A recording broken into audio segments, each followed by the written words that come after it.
So for this assignment, I have been asked to look at some piece of African studies that we've gone over in class. Personally, I found that movie you had us watch on Reconstruction to be extremely eye-opening, and I wanted to learn more about that period of history, so that is what I chose. So the American Civil War ends in 1865, and with the end of the Civil War comes the 13th Amendment and the abolition of slavery. At this time, Abraham Lincoln is the President of the United States. Many people consider him to be Reconstruction's best chance. He is very well respected by many. He's a kind man. He focuses on the right things when it comes to bringing the South back into the nation.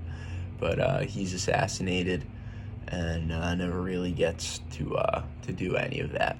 So he is replaced by Andrew Johnson, and Johnson is originally a poor Southerner who doesn't really hold any love for the rich Southern Confederates who kind of, in his eyes, exploited his people.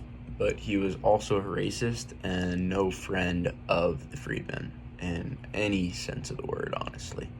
So at the very beginning of Reconstruction, things look very hopeful. Things are looking good. Many African American schools and universities are created at this time. And a big thing, actually, is the Freedmen's Bureau is created and originally has quite a bit of power. It has the power to grant formerly Confederate lands to newly freed slaves, which is a huge deal because it was very important for these freed slaves to have their own land that they could cultivate and work on themselves instead of working for a white man. However, Johnson decides that he's going to pardon the Confederates and allow them to return to their lands. So they essentially have to take the land that the Freedmen's Bureau had given to the freed slaves and hand it right back to the former slave owners. And this would lead to something that was known as sharecropping, which was essentially that landowners, like these former slave owners, would provide these former slaves with a place to live, tools, seeds, and anything else they may need for farming, but would take roughly a third to a half of all of the crops from their harvest. So essentially they were forced to still work on lands that they did not own by white men who had formerly been slave owners, and they would work extremely hard. They would do all the work, honestly, and they would still only be able to keep half of their crops, which is, I mean, it's not slavery, but it's kind of slavery. So in 1868, the 14th Amendment pertaining to citizens' rights and equal protection of the law for all is ratified. This is the second of the three Reconstruction Era amendments, the 13th, 14th, 15th, and it is considered to be an extremely important amendment. So the 1867 Reconstruction Act also comes into play, and it divides the South into 5 military districts.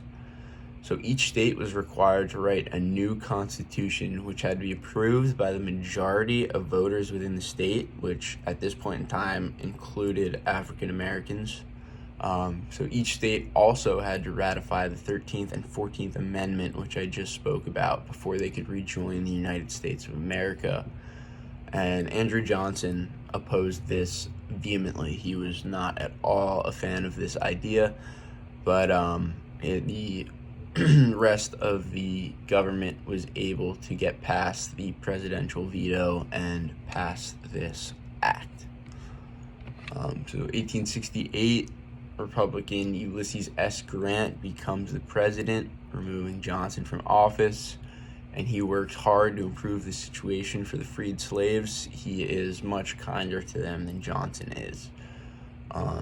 So at this time, African Americans were voting in large numbers. They were mostly voting towards the Republican Party, who was kind of campaigning themselves towards these black votes in the South that they knew could be very beneficial for winning an election. And as many as 2,000 African Americans held political office during the Reconstruction Era, which, when you think about segregation and all of the things that happened in the earliest 20th century and stuff, it's pretty crazy to think that during Reconstruction, African Americans were voting, they were holding office in large numbers. Things potentially could have turned out really well for them during Reconstruction. However, as we know, that's not how it worked out. So the first African American governor was named Oscar Dunn, and he was sworn into office in Louisiana in 1868. At this time, laws in southern states such as Mississippi, known as black codes, were being ratified in an attempt to keep black people oppressed. One of these black codes specifically reads, "Every Negro is required to be in the regular service of some white person or former owner, who shall be held responsible for the conduct of said Negro." And that's just one of the black codes. There are many, many of them. They all sounded relatively similar to this. And they were all sort of focused around keeping the black man down, keeping him oppressed, making sure that it was just common knowledge that the white man was here and the black man was here. That was how their society in the South back then worked, and they weren't just going to give that up due to the loss of the Civil War, even with the national government being there and trying to look over this whole Reconstruction thing. There were plenty of bumps in the road. One of these would be the Ku Klux Klan, which was created in 1866 and had only grown in popularity until this point that we're talking about here. It was a major movement in the South, and it was mostly focused on intimidation, targeted killings, things like that. It was essentially a terrorist organization. On Easter Sunday of 1873, 62 to 153 black men were killed in Colfax, Louisiana, by an angry mob of former Confederates and Klan members. This is considered to be one of the most extreme cases, but it's simply just one example of the widespread violence against blacks in the South. There were lynchings essentially every single day. So while this was a large number of casualties in one instance, black men were being killed all the time in the South during the Reconstruction Era. So eventually, fear and intimidation from the Ku Klux Klan and these black codes and all of these other things begins working, and it leads to far fewer black men voting at this point in time as compared to just a few years earlier, which causes the Democrats to begin winning Southern elections again. The Republicans, who had been kind of gearing themselves towards the black vote, no longer were getting black votes because black voters were afraid to go to the voting booths, and because of this, Republicans were no longer winning in the South.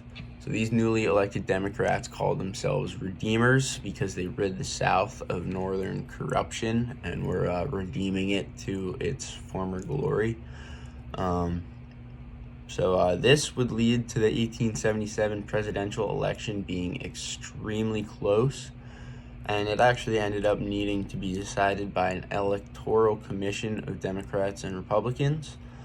So eventually, they come to the agreement that Rutherford B. Hayes and the Republicans would win the presidency, but in order to get the support from the Democrats for this to happen, they needed to remove federal influence from the South and build a railroad through Texas. this would become known as the Bargain of 1877, and many people would argue this was the beginning of the end of Reconstruction, and this is essentially the last straw for why it failed. So, at this time, social and economic mobility for African Americans severely declines due to things like voting and Jim Crow laws, which heavily promoted segregation. The Ku Klux Klan continued, lynchings continued. You could argue that lynchings have continued to this day. So ultimately, Reconstruction, while it showed signs of promise throughout here and there, like things such as the Freedmen's Bureau and the 2,000 African Americans who held public office, however, it was a failure. It would not work out. By the time of the Bargain of 1877, African Americans were essentially no longer voting, and they wouldn't vote for decades to come at this point. So it's just, to me, it was very interesting to hear about how close really African Americans were to tasting that freedom and that those equal rights fought right after the Civil War. Most people know that it took the civil rights movement quite some time to finally sort of make things equal, even though, again, you could argue that currently things still aren't equal. But it just, to me, I was blown away to see that right after the Civil War, things almost could have went really well for the African American population. But just a couple things happened. The rich southern plantation owners who had been slave owners previously just couldn't accept that their former slaves were now equals to them, and this led to just completely inhumane laws being passed, terrorist organizations beginning. There were movies such as The Birth of a Nation, which were promoting the Confederacy, promoting slavery, kind of romanticizing it, and it's sad to see how close they were, but how things just were put in their path to stop them, and it led to many more years of hardship and struggling for Americans of African descent.